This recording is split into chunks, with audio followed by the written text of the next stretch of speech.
I'm going to show you the single greatest piece of technology that I own.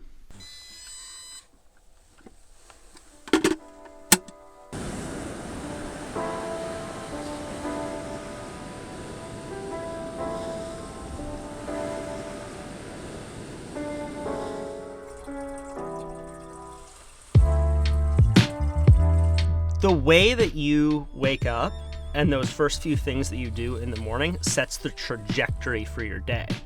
And you start to do that again and again, and it sets the trajectory for your life.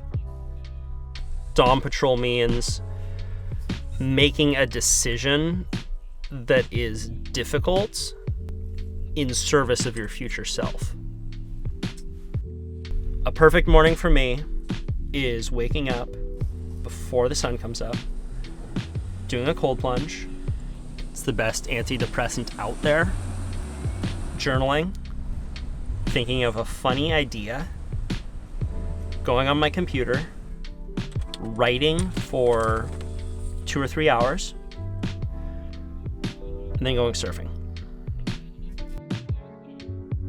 One reason why I love living in an RV is that my dawn patrol sessions can be wherever I want.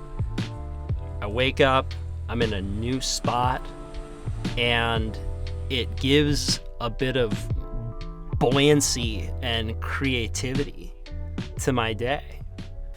This is a cookie jar that I saw in the documentary The Social Dilemma. I put my phone in it every time I write, and it keeps me undistracted. I fiend over it. I look at it. It eludes me, but I cannot touch the phone. Let's be straight up.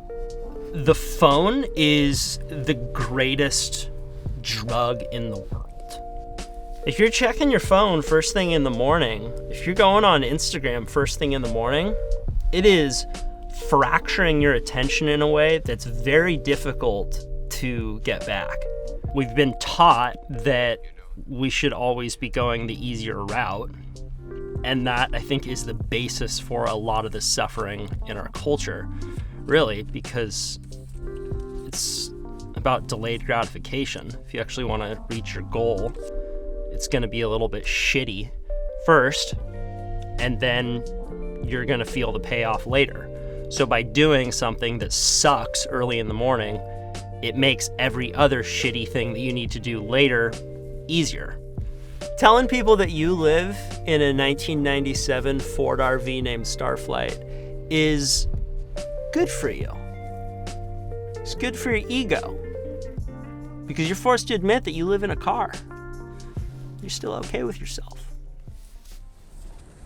The biggest difference between the goals that I set for myself when I was younger, when I was trying to be a pro surfer, and the goals that I have for myself now as a writer, are that when I was a kid and I wanted to be a pro, I had this very clear vision of the way that that was going to work out, in a concretized way that did not leave any room for the unknown.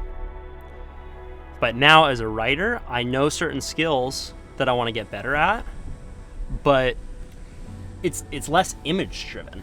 It's less like, I'm going to be this guy who's going to get paid to surf, right? Like, that was like I wanted to do that. What's funny then is that once I started shifting my focus that way, my surfing got better because I was less concerned about what other people thought of me.